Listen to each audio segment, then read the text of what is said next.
Oi, galera do nono ano, espero que vocês estejam bem, que vocês estejam em casa, né?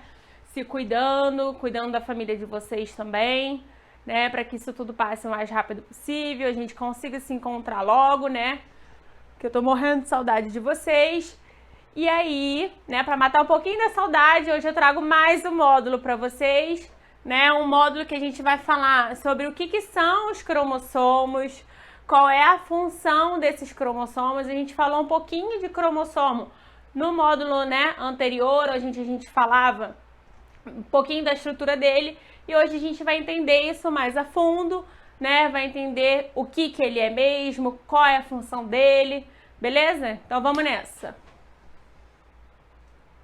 Os cromossomos, né? O que são os cromossomos? A gente viu que os cromossomos, eles são uma fita de DNA, né, condensada. A gente falou sobre isso na outra aula, né?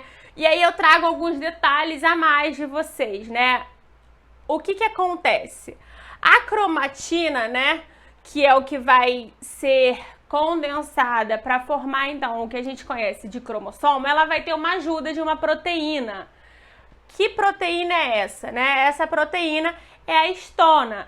A histona, ela vai funcionar como se fosse um carretel, onde ele vai o quê? Enrolar essa cromatina, olha aqui na imagem, tá? Vocês têm uma imagem também na apostila de vocês. Então, ela vai enovelar essa cromatina. Quando essa histona enovela essa cromatina, ela vai formar uma estrutura que a gente chama de nucleossoma, tá? E aí, esses nucleossomas, eles vão ficar, né, cada vez mais condensados, e essa condensação, então, vai formar o que a gente chama de cromossomo. Então, vamos lá, repetindo. A cromatina, para formar o cromossomo, né, que é uma versão dele mais condensado, ele vai contar com o auxílio de uma proteína. Proteína essa que a gente chama de histona. A histona, então, vai enrolar a cromatina. Essa cromatina enovelada vai condensar cada vez mais, formando o que a gente chama de cromossomo. Beleza? Os cromossomos, eles são formados por duas moléculas de DNA idênticas, que a gente vai chamar de cromátides irmãs. Débora, eu não estou entendendo nada. Presta atenção aqui na imagem, tá? Eu tenho aqui um cromossomo com uma única cromátide, tá? Aqui eu tenho o quê? Os cromossomos duplicados. A gente vai falar sobre duplicação. Esses cromossomos duplicados, eles vão ter duas cromátides. E essas cromátides, a gente fala que elas são irmãs. Se eu dupliquei, elas são idênticas, tá? Então, o material genético é o mesmo, tá? Essas moléculas, elas vão permanecer unidas para uma estrutura que a gente chama de centrômero. Aonde que tá esse centrômero? Aqui, ó, bem no meio, tá? Nessa imagem aqui, ela tá aqui. Então, essa bolinha azul aqui é o que a gente chama de centrômero. É esse centrômero que vai manter, então, essas moléculas unidas, tá? E aí, nesses cromossomos, a gente tem também uma outra estrutura, estrutura que a gente vai chamar de telômeros. Qual é a função dessa estrutura e o que ela é? Os telômeros, eles são trechos de DNA, tá? Que a gente vai encontrar nos cromossomos também. Tá vendo aqui, ó, essa pontinha um pouquinho mais clara nesse cromossomo? Essa pontinha aqui que a gente encontra, ó, em todos eles são os telômeros, tá? Quais são as funções mais importantes, né, dos telômeros? Primeiro, eles protegem a estrutura, né, e a estabilidade dos cromossomos, tá? Outra coisa, ele vai auxiliar no reconhecimento de danos do DNA. Caso o DNA sofra algum problema, ele vai poder identificar isso, tá? E além disso, ele também participa da regulação da expressão gênica, tá? E aí, o que acontece? Olha bem essa imagem aqui. O telômero, tá vendo, ó? Aqui ele tá todo numa cor e ao longo do tempo ele vai diminuindo, né? O que acontece? Conforme a célula ela vai se dividindo, tá? Os telômeros eles vão encurtando. Conforme ocorre esse encurtamento, vai chegar um momento onde ela pode não ter mais telômero. E a partir desse momento em que não existe mais telômero, a célula deixa de existir. Débora, existe algum período onde ocorre a reconstrução desse telômero? Sim, existe, tá? Em algumas células existe uma enzima que a gente chama de telomerase. Vou ensinar um truque para vocês. Toda terminação em ase quer dizer que é uma enzima. Então, telomerase é uma enzima que está ligada aos telômeros. A função dessa telomerase, dessa enzima, é o quê? É reconstrução desse telômero. Só que eu falei para vocês que chega um momento que essa telomerase ela não vai conseguir funcionar de forma tão rápida e suficiente para que reconstrua a ponto de não ter, para que continue a célula funcionando. Então, sim, vai chegar um momento onde a gente não vai ter mais telômero e essa célula vai deixar de ocorrer. Ok? Beleza? E aí, a gente pode classificar os cromossomos de acordo com a posição do centrômero. Lembra do centrômero que a gente acabou de falar? Que mantém lá as cromátides e as moléculas unidas? Então, ele pode ter posições diferentes num cromossomo. E aí, ele tendo posições diferentes no cromossomo, a gente vai classificar ele de forma diferente. A gente pode classificar como metacêntrico, quando esse telômero ele está no meio do cromossomo. A gente pode classificar eles como submetacêntrico, quando ele está mais localizado para o braço acima do meio, né? O acrocêntrico, quando ele está, bem mais superior no braço. E o telocêntrico, quando ele está bem aqui na pontinha do braço do cromossomo. Tá? Então, a gente tem essas 4 classificações de acordo com o posicionamento, desse centrômero. Aí tudo bem, aí a gente vai falar agora de uma divisão das células. A gente pode falar que as células elas são diploides ou células haploides. Aí você vai falar para mim, Débora, o que essa classificação celular tem a ver com os cromossomos que a gente está falando? Tem tudo a ver, tá? A classificação dessas células como diploides ou haploides, ela está correlacionada ao número de cromossomos que essas células elas vão possuir, tá? Vamos entender um pouquinho melhor. As células diploides, são o que a gente chama de célula 2N. Essas células 2N, elas vão possuir o número total de cromossomos da espécie e pares de cromossomos homólogos que a gente vai receber do pai e da mãe, tá?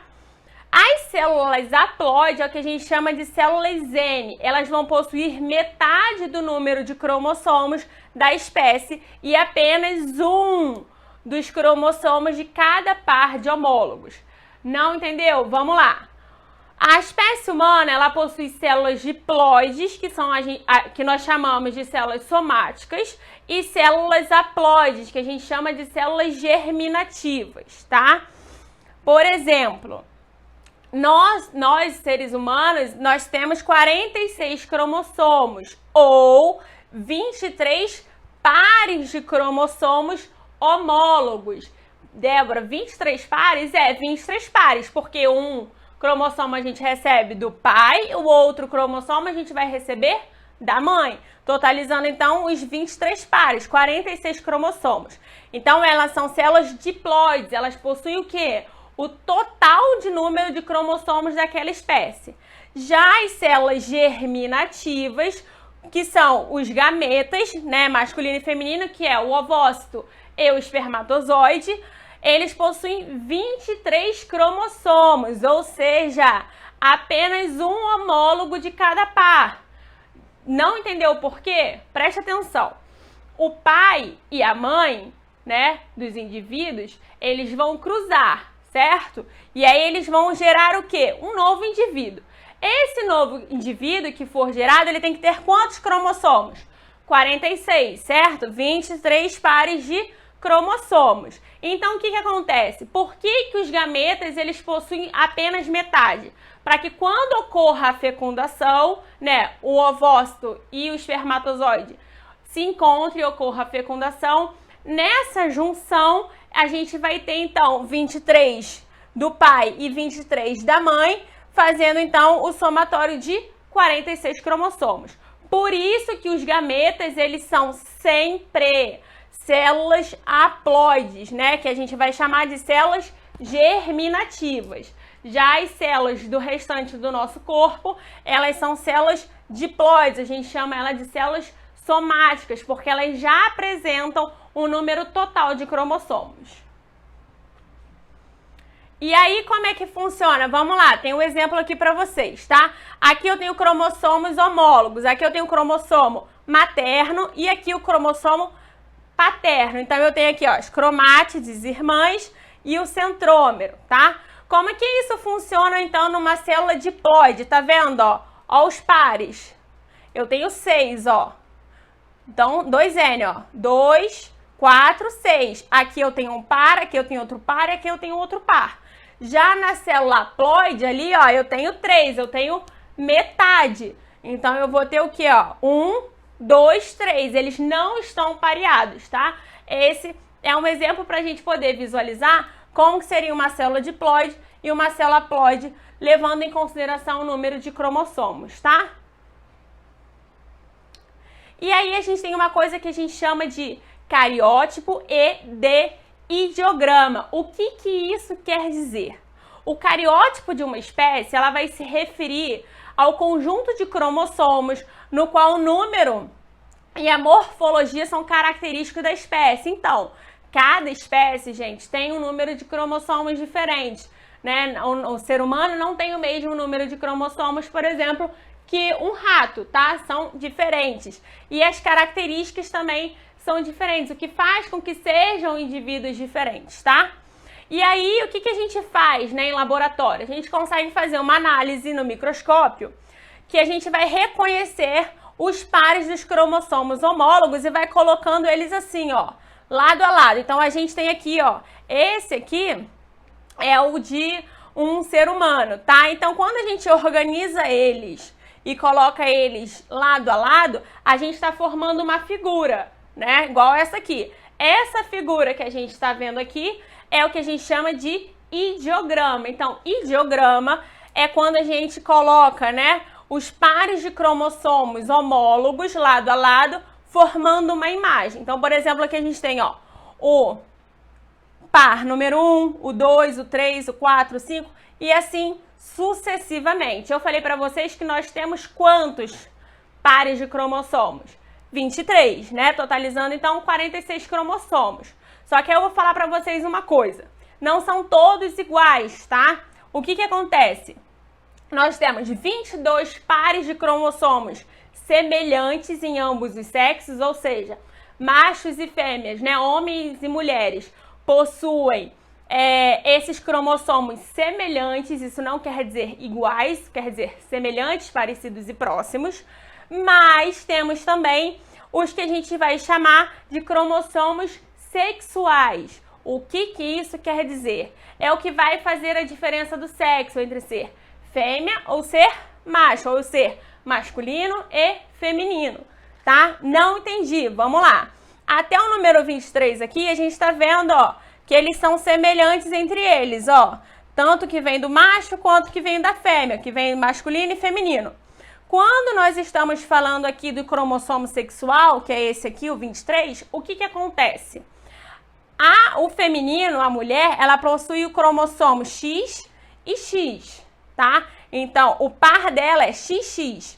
Já o homem, ele vai possuir um cromossomo X e um cromossomo Y. O que isso vai fazer diferença? Por exemplo, lá no processo da fecundação, se o homem, né, doar o cromossomo X, ele vai botar aqui, X. A mulher, ela só tem X para doar, certo?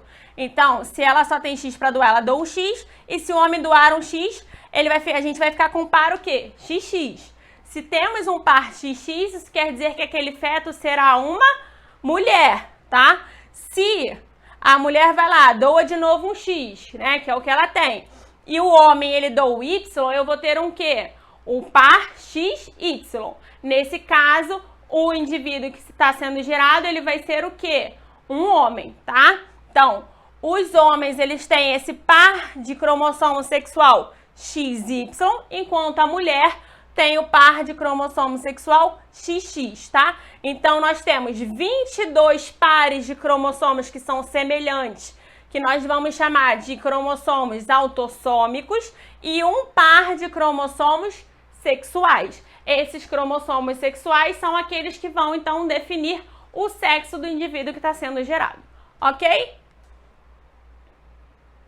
E aí, a molécula do DNA, né? A gente falou de cromossomo, a gente falou, enfim, que o cromossomo está lá enovelado, que é uma molécula de DNA, e a gente tem o que a gente chama de dogma central da biologia molecular. O que é isso, tá?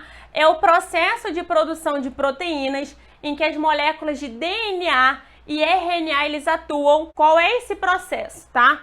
Nós vamos ver um a um, tá? Mas vocês têm que entender que existe uma sequência. Primeiro vai ocorrer uma duplicação desse material genético, depois ocorre uma transcrição, depois uma tradução. Lembrando que a duplicação e a transcrição desse material, ela ocorre dentro do nosso núcleo, enquanto a tradução, ela ocorre dentro do nosso citoplasma. Vamos dar uma olhada nessa figura aqui, rapidinho. Então, a gente tem uma molécula de DNA, né, que ela vai ser o quê? Duplicada, depois ela será o quê?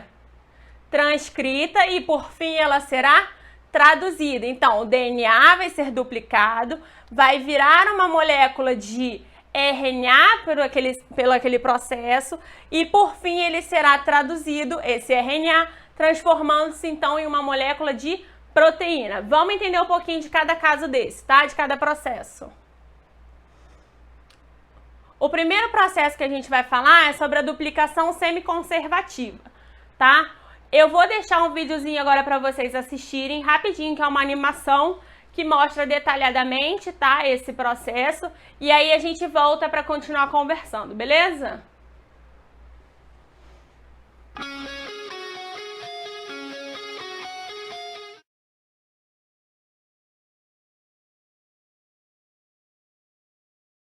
DNA is a molecule made up of two strands, twisted around each other in a double helix shape. Each strand is made up of a sequence of 4 chemical bases, represented by the letters A, C, G and T. The two strands are complementary. This means that wherever there's a T in one strand, there will be an A in the opposite strand, and wherever there's a C, there will be a G in the other strand. Each strand has a 5' end and a 3' end. The two strands run in opposite directions. This determines how each strand of DNA is replicated. The first step in DNA replication is to separate the two strands. This unzipping is done by an enzyme called helicase and results in the formation of a replication fork. The separated strands each provide a template for creating a new strand of DNA. An enzyme called primase starts the process. This enzyme makes a small piece of RNA called a primer. This marks the starting point for the construction of the new strand of DNA. An enzyme called DNA polymerase binds to the primer and will make the new strand of DNA. DNA polymerase can only add DNA bases in one direction, from the 5' end to the 3' end. One of the new strands of DNA, the leading strand, is made continuously, the DNA polymerase adding bases one by one in the 5' to 3' direction. The other strand, the lagging strand, cannot be made in this continuous way because it runs in the opposite direction. The DNA polymerase can therefore only make this strand in a series of small chunks called Okazaki fragments.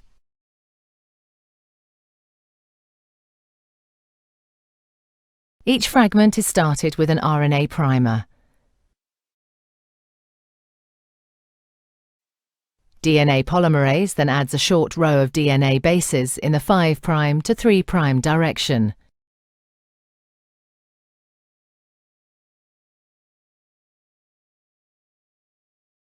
The next primer is then added further down the lagging strand. Another Okazaki fragment is then made, and the process is repeated again. Once the new DNA has been made, the enzyme exonuclease removes all the RNA primers from both strands of DNA. Another DNA polymerase enzyme then fills in the gaps that are left behind with DNA.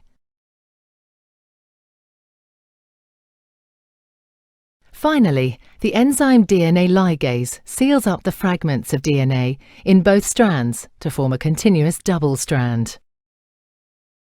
DNA replication is described as semi-conservative because each DNA molecule is made up of one old, conserved strand of DNA and one new one. Então, como que vocês viram aí no vídeo, existe essa duplicação dessa fita de DNA, né? É uma duplicação, como vocês viram, semi-conservativa. O que isso quer dizer? Que ela conserva uma parte da fita, né? A gente viu que a gente tem duas fitas. Então, ela conserva uma parte dessa fita.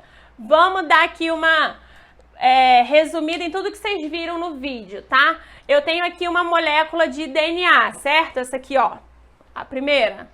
O que vai acontecer aqui primeiro? Uma enzima chamada topoisomerase, ela vai desenrolar essa dupla fita de DNA. A gente já tinha conversado na outra aula que o DNA é uma molécula de fita dupla que possui essas bases que estão pareadas, né? Ela fica enovelada, ela fica enrolada. Então a topoisomerase ela vai desenrolar essa fita de DNA. E aí uma outra enzima que a gente chama de helicase, ela vai fazer com que as ligações de hidrogênio que mantêm essas bases unificadas, elas sejam rompidas. Então, os nucleotídeos vão ser separados a partir desse rompimento dessas pontes de hidrogênio. No momento em que a minha helicase separou isso, eu tenho acesso, então, a minha molécula, a uma das fitas de DNA. E aí, o que acontece? A minha DNA polimerase, ela vai vir o quê? Completando essa fita, né? Por exemplo, já que abriu, eu vou vir o quê?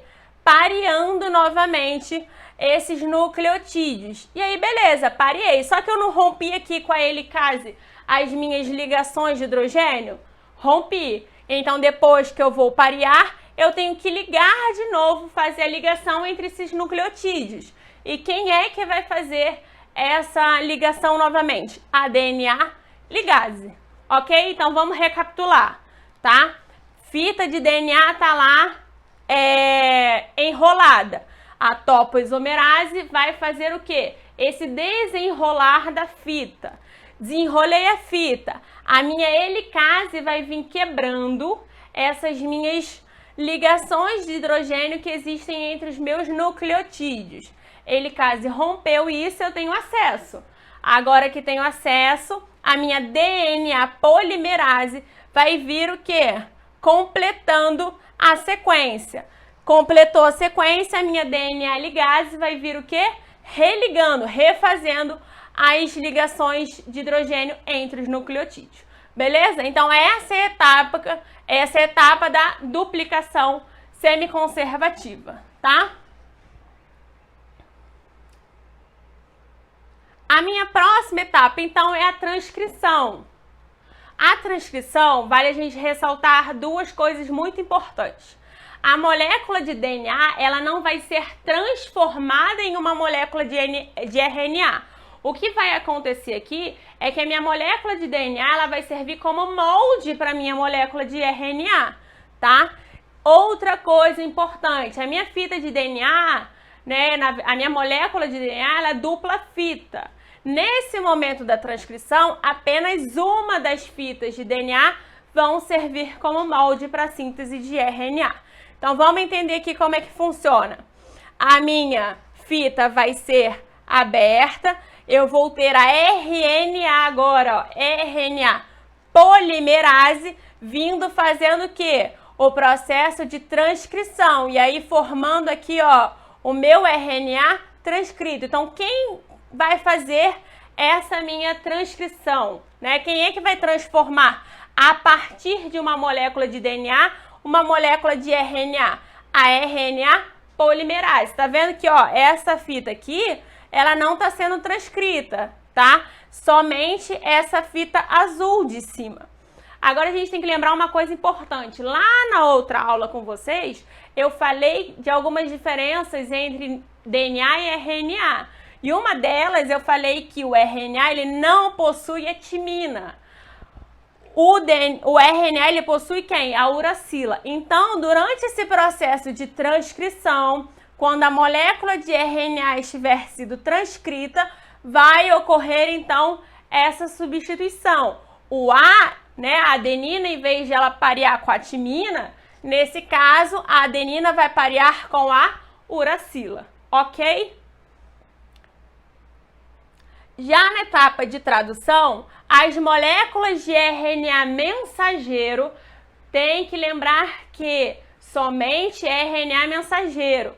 Nós vimos que existem outros tipos de RNA na outra aula, né? Mas aqui nesse processo somente o RNA mensageiro que vão ser lidas pelos ribossomos, tá? Então as moléculas de RNA mensageiro serão lidas pelos ribossomos de 3 em 3 nucleotídeos. Então, essa trinca, né, de nucleotídeos, ela vai ser chamada de códon.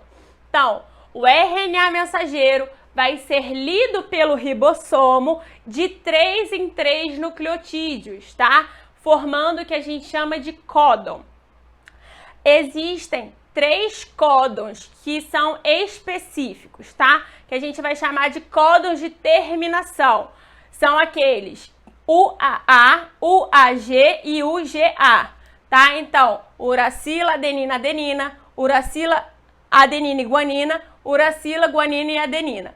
Quando o ribossomo estiver lendo o RNA mensageiro e encontrar um desses 3 códons, ele sabe que ali é o que? O stop. É o momento em que está parando essa tradução, tá? E para a gente começar a tradução, a gente tem também um códon específico, que é o códon AUG, tá? Adenina, uracila e guanina. Então, AUG, ele sabe o quê? Que é o códon de início, códon de start, e esses 3 aqui, o AA, o AG e o UGA, são os 3 códons de terminação, os códons de stop, tá? Vale lembrar que os aminoácidos que vão se juntando a essa fita para fazer a tradução, eles ficam no citoplasma e eles vão ser transportados até os ribossomos pelo RNA transportador. Então, o RNA mensageiro é quem vai ser lido e o RNA transportador é quem vai fazer com que os aminoácidos que ficam lá no citoplasma sejam transportados até o ribossomo, tá?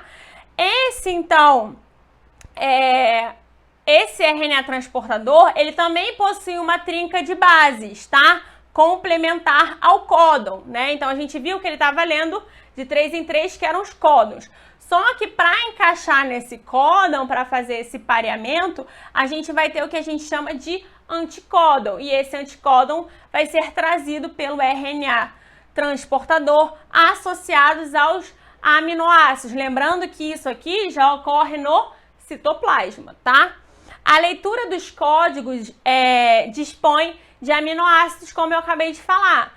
E aí, o que acontece? Conforme vai ocorrendo essa ligação, que a gente vai chamar de ligação peptídica, porque eu vou estar formando proteínas.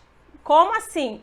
Eu não estou juntando vários aminoácidos nesse processo? Se eu estou juntando vários aminoácidos, eu estou formando uma proteína.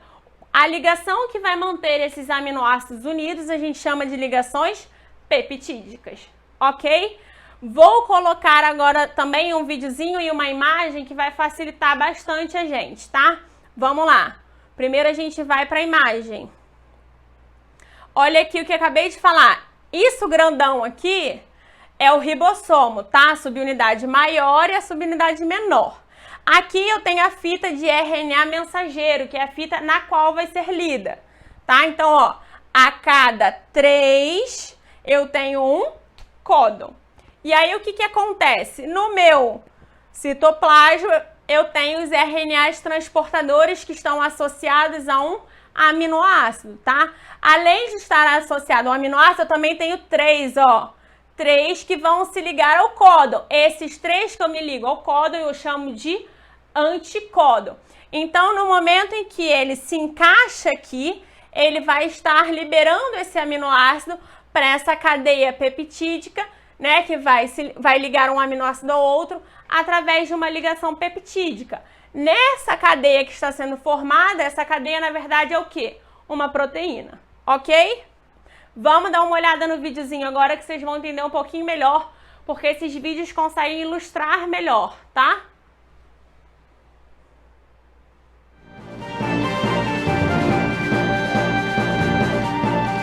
Esta é a célula, a unidade básica de todo tecido vivo. Na maioria das células humanas, há uma estrutura chamada núcleo. O núcleo contém o genoma. Nos humanos, o genoma é dividido entre 23 pares de cromossomos. Cada cromossomo contém uma longa fita de DNA, firmemente empacotado ao redor de proteínas chamadas histonas. Dentro do DNA, há regiões chamadas genes. Esses genes contêm instruções para fazer proteínas. Quando um gene é ligado, uma enzima chamada RNA polimerase se conecta ao gene. Esta enzima se move ao longo do DNA, fazendo uma fita de RNA mensageiro a partir de bases livres dentro do núcleo.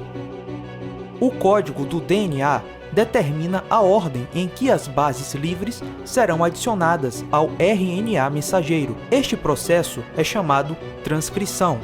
Antes do RNA mensageiro ser usado como um modelo para a produção de proteínas, ele precisa ser processado. Isto envolve a remoção e a adição de regiões do RNA. O RNA mensageiro se move para fora do núcleo, até o citoplasma. Fábricas de proteínas no citoplasma, chamadas ribossomos, se ligam ao RNA mensageiro. O ribossomo lê o código no RNA mensageiro para produzir uma cadeia de aminoácidos. Existem 20 tipos diferentes de aminoácidos. Moléculas do RNA transportador levam os aminoácidos até o ribossomo. 3 bases do RNA mensageiro são lidas por vez.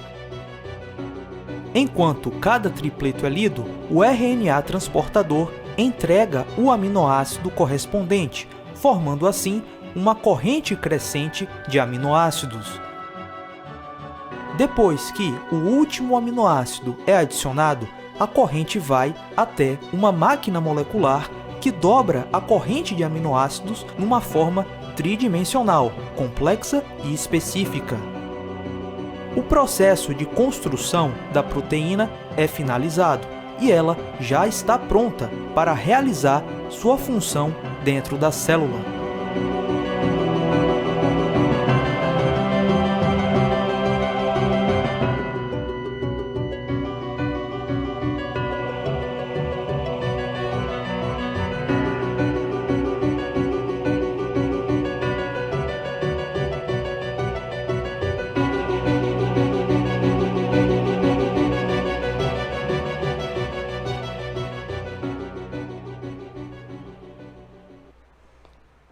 E aí, agora que vocês viram o vídeo, entenderam um pouco melhor como é que funciona, né, essa etapa final, que é a etapa de transformar, né, essa molécula de RNA mensageira dela ser lida, na verdade, e formar, então, uma cadeia que é uma proteína. E aí a gente tem o que a gente chama de código genético.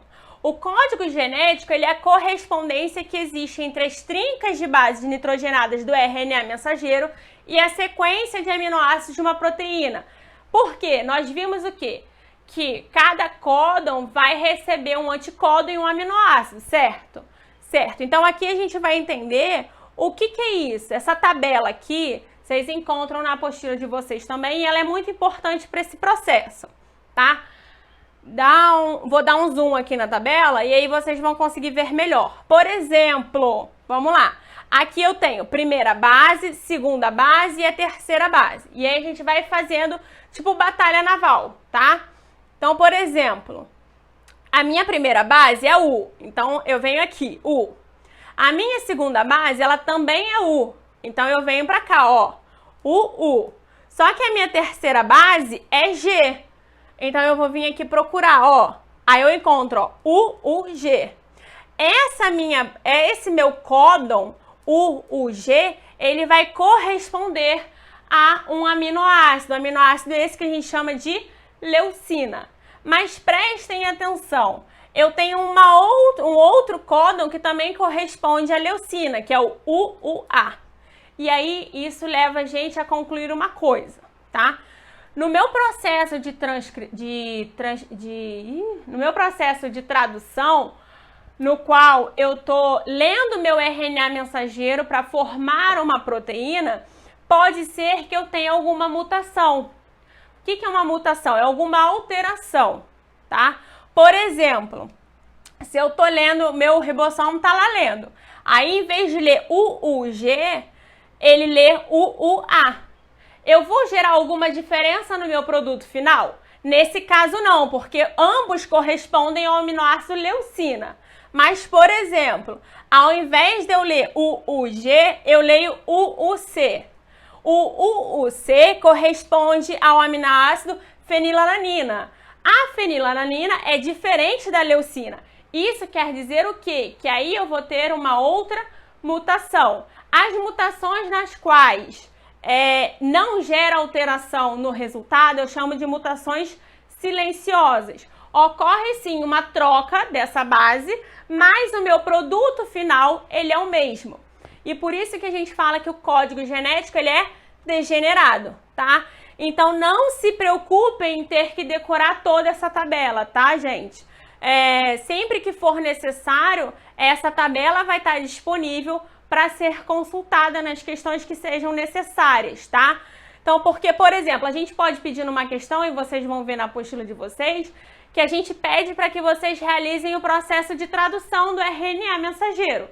Então, vocês vão ter que ir lá ver quais códons vocês encontram e ir procurando na tabela quais aminoácidos eles correspondem, ok?